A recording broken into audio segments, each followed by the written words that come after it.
बहुत सारे स्टूडेंट कहते थे एम्बिशियस सक्सेस पॉइंट के यूट्यूब चैनल चाहिए सर, आप यूट्यूब पे आ जाइए। बहुत सारी ऐसी चीज़ें हैं जो बाकी के बच्चों के लिए भी अच्छे से यूज़ होगी।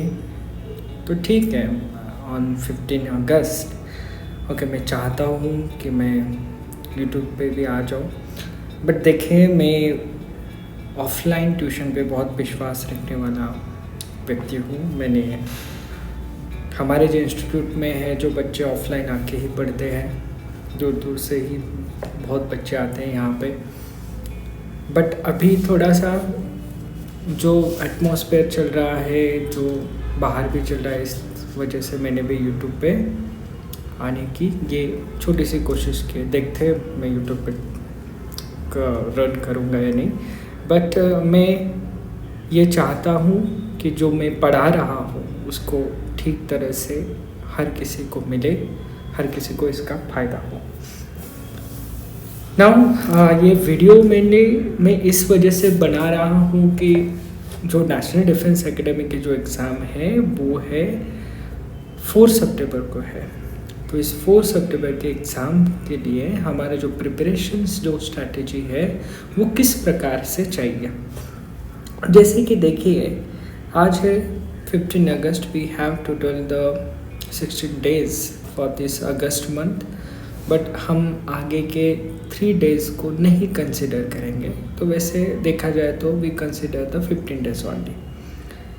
अभी जब हम एनडीए के बारे में देखेंगे, सीडीएस के लिए मैं अलग से स्ट्रैटेजी अलग बताऊंगा, बट एनडीए के लिए जो स्ट्रैटेजी है वो थोड़ी सी डिफरेंट होगी। देखिए, बहुत सारे बच्चे बहुत प्रिपरेशन करते हैं, बहुत सारे रिसोर्सेज के पीछे जाते हैं, बट आज तक के जो हमारे जो रिजल्ट है, जो बच्चे यहाँ से क्लियर हुए हैं, तो उनका जो ऑब्जर्वेशंस है और जो मेरा ऑब्जर्वेशंस आया है, मैंने ऐसा देखा जो बच्चे ज़्यादा से ज़्यादा जो पढ़ा हुआ लास्ट टाइम में रिवाइज ज़्यादा करते हैं। जैसे कि मैं खुद, मेरे जो एग्ज़ाम रहते थे उस टाइम में लास्ट के जो डेज रहते थे उसमें रिवाइज करता, नया कुछ हमें सीखना नहीं होता इस टाइम में, नहीं तो हम कंफ्यूज हो जाते हैं। तो दैट्स वाई हम कंसंट्रेट करेंगे जो कि हमने पहले पढ़ा है उसको अच्छे से शार्प कर लें और आगे बढ़ें।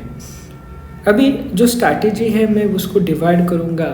आज की जो वीडियो है इसमें मैं ओनली मैथ्स और साइंस के टॉपिक्स के बारे में, जो हाईलाइटेड टॉपिक्स है, जो मैंने एनालाइज किए हैं, वो आपको करने चाहिए। जो मेरा एनालाइज है, हमारे यहाँ से हर साल मैथ्स में सबसे अच्छा रिजल्ट आता है नेशनल डिफेंस एकेडमी में। इसे बहुत सारे जो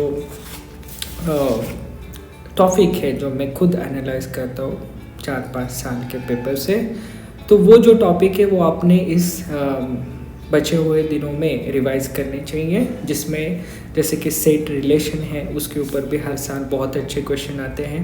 फंक्शन के रिलेटेड क्वेश्चन आते हैं, कॉम्प्लेक्स नंबर के ऊपर क्वेश्चन है, मैट्रिसेस के ऊपर क्वेश्चन है, डिटर्मिनेंट के ऊपर क्वेश्चन है, वेक्टर के ऊपर क्वेश्चंस है, डेरिवेटिव के ऊपर क्वेश्चन है, एओडी के ऊपर क्वेश्चंस है।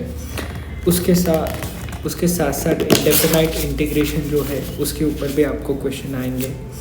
लिमिट, कंटिन्यूटी, डिफरेंशिएशन के ऊपर क्वेश्चन है। उसके साथ quadratic equation, sequence and series होगा।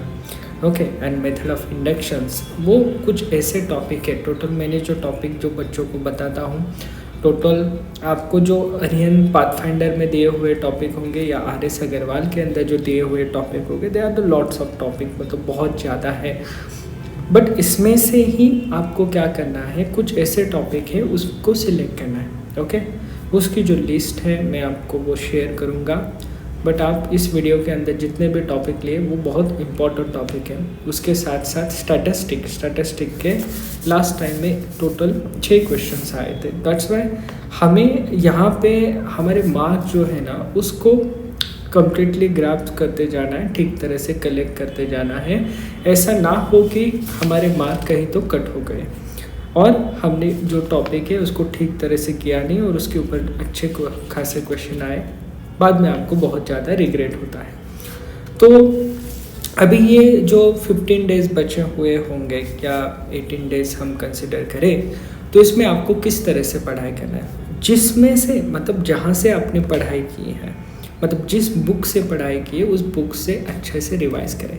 वैसे रियलिटी आपको एक बताऊँ कि मैं इस बात को हमेशा ये कहता हूँ मेरे स्टूडेंट को, आपका जो टेक्स्ट बुक है एनसीईआरटी का होगा या आपका और किसी बोर्ड का जो होगा, स्टेट बोर्ड का होगा, मैथ्स का जो बुक होगा, उन बुक्स को 11th और 12th के बुक्स को मैथ्स के लिए बहुत अच्छे तरह से प्रिपेयर कीजिए। ऐसा ना कि नहीं करना चाहिए कि बस आप अरे पाथफाइंडर के कुछ सोर्स होंगे या बहुत सारे अभी आजकल कोचिंग्स हैं वो जो सोर्स प्रोवाइड करते हैं, ओके, उसके ऊपर आप डिपेंड रहे, ऐसा नहीं। मेरा तो कहना है आपका टेक्स्ट बुक ही सबसे अच्छा है। और मैं जहाँ पे ट्यूशन लेता हूँ, मेरी जो ट्यूशन है वो पुणे में है, कात्रज में। तो यहाँ के जो स्टूडेंट हैं मेरे यहाँ से जो क्लियर हुए और अभी जो प्रिपरेशन करने वाले, उनका हमेशा जो मैथ्स का स्कोर रहता है वो हमेशा 200-230 के अबोव रहता है, ओके। और वो इस वजह से जो कि ये एनालाइज में जो करता हूँ कि उसके अंदर मुझे ये लगा कि जो बहुत सारे जो टेक्स्ट बुक के क्वेश्चन ये एनडीए के एग्ज़ाम में जैसे कि वैसे उन्होंने पूछे, डायरेक्टली एक्सरसाइज के अंदर से क्वेश्चन पूछे गए हैं। तो इसलिए मैं ज़्यादा से ज़्यादा स्टूडेंट को कहता हूँ कि आप इसको अच्छी तरह से पढ़ें, इसको अच्छे तरह से समझ लें, ओके, ताकि आपको उधर पूछे गए क्वेश्चंस के आंसर सही तरह से सॉल्व करने आए, ठीक है। नाउ सेकेंड चीज़ जो है, अभी आप जब देखेंगे कि मैथ्स के लिए आपको इन 15 डेज़ में हर रोज़, ओके, आप फर्स्ट क्या कीजिए, 11th और 12th का टेक्स्ट बुक को रिवाइज कीजिए। जैसे कि आप सेट एंड रिलेशन आज पढ़ाई कर रहे होंगे, तो सेट एंड रिलेशन का टेक्स्ट बुक का जो टॉपिक है, सॉल्व एग्जाम्पल होंगे और उसके अंदर दिए होंगे जो रूल्स होंगे और अदर जो टॉपिक होंगे उसको आप ध्यान से पढ़िए। सेकेंड, आप उसके ऊपर जो एक्सरसाइज के अंदर दिए क्वेश्चंस होंगे उसको ऊपर से देखिए, और फिर RS अग्रवाल या पाथफाइंडर और प्रीवियस ईयर क्वेश्चन सेट हमेशा याद रखिए। जो लास्ट के डेज होते हैं उसमें से आप कम से कम 5 क्वेश्चंस पेपर सॉल्व करने ही चाहिए, कम से कम 5 क्वेश्चन पेपर प्रीवियस ईयर के। अभी देखिए क्वेश्चन पेपर भी कौन से आपको सॉल्व करने हैं, जैसे कि हम देखेंगे जो मेरा अभी एग्ज़ाम का एनालाइज है, 2015 से जो क्वेश्चंस मैं देख रहा हूँ थोड़े से चेंज हो गए, ओके। 15-17 थोड़ा पैटर्न उन्होंने क्या किया, टफ कर रहे, थोड़ा सा कभी कभी कम टफ कर रहे हैं, थोड़ा सा लूज दे रहे बच्चों को, ओके, राहत दे रहे, ऐसा हम कह सकते हैं। तो इसी वजह से हमें बेसिक से कंसेप्ट क्लियर करके जाना है, ओके। वहाँ पे 32 आपको चैप्टर होंगे, but there is no need of complete 32 chapter study करने की कोई ज़रूरत नहीं है। आप 20 टॉपिक जो मेन करेंगे, 20 टॉपिक्स के ऊपर अच्छे से पकड़ रखिए अपनी, बस आपको कोई ज़्यादा टॉपिक करने की ज़रूरत नहीं है। आप बहुत अच्छे मार्क्स से पास होंगे, मैं गारंटीड देता हूँ 200 के अबोव आपके मैथ्स में मार्क्स जाएंगे, ओके। इस तरह से आप पढ़ाई कीजिए। जैसे ही टॉपिक जो पढ़ने हैं उसको फर्स्टली आप टेक्स्ट बुक से पढ़िए, टेक्स्ट बुक से पढ़ने के बाद फिर आप आर्यंत, पाथफाइंडर से, प्रीवियस ईयर क्वेश्चन सेट से, और फिर उसके बाद आप RS अग्रवाल से भी कर सकते हैं। अभी सेकेंड जो चीज़ है फिजिक्स, मतलब जो साइंस टॉपिक है, उसके अंदर मैं फिजिक्स के बारे में कहूँ तो फिजिक्स के अंदर आपके जो टॉपिक होंगे, थर्मोडायनेमिक्स होगा, ऑप्टिक्स होगा, इलेक्ट्रोस्टैटिस्टिक होगा, मैग्नेटिक इफेक्ट होगा, उसके साथ साथ जो कि जनरल प्रॉपर्टी ऑफ मैटर है फिजिक्स के अंदर का ऑप्टिक्स जो टॉपिक है वो सबसे ज़्यादा और हर साल कंफर्म उसके ऊपर क्वेश्चन आते हैं। तो दैट्स वाई आपको ये याद रखना है कि वो जो टॉपिक है आपको वो भूलने नहीं है। Next one is the chemistry के अंदर आप एलिमेंट्स, पीरियोडिक टेबल्स को अच्छी तरह से करके जाइए। कंसेप्ट ऑफ एटॉमिक स्ट्रक्चर, उसके जो साइंटिस्ट हो गए, ओके, डाल्टन हो गए, और उनके जो लॉज है, गैस लॉ हो गए, उनको ठीक तरह से पढ़ के जाइए। एटॉमिक स्ट्रक्चर्स, न्यूट्रॉन की खोज किसने लगाई, इलेक्ट्रॉन, ओके, न्यूक्लियस, इसके बारे में हर साल क्वेश्चन आता है। उसके साथ साथ एसिड बेस साल्ट, ओके, ये भी आपके लिए इम्पोर्टेंट टॉपिक है। केमिकल बॉन्डिंग सबसे इम्पोर्टेंट टॉपिक आपको यहाँ पे है। दैट्स वाई आपको वो बिल्कुल ही ये करना नहीं है, भूलना नहीं है, यहाँ पे उसको करना ही पड़ेगा आपको। मेटल, नॉन मेटल के जो कुछ टॉपिक है उसको भी अच्छे तरह से आपको करना है।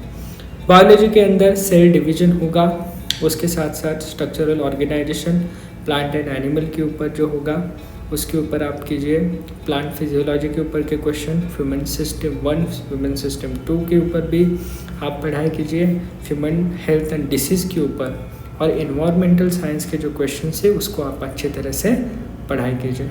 ओके, नाउ जैसे कि मैंने आपको कहा कि जो बायोलॉजी के टॉपिक है, बायोलॉजी होगा, फिजिक्स होगा या केमिस्ट्री होगा, इन सभी को बहुत अच्छे तरह से एनालाइज करके उसके भी प्रीवियस सेट आपको अच्छे तरह से करने हैं, क्योंकि आपको जो साइंस में जो क्वेश्चन पूछे जाते हैं फिजिक्स और केमिस्ट्री में, तो वो जो क्वेश्चंस हैं वो सबसे एलिमेंट्री लेवल के रहते हैं, एलिमेंट्री बेसिस के होते हैं।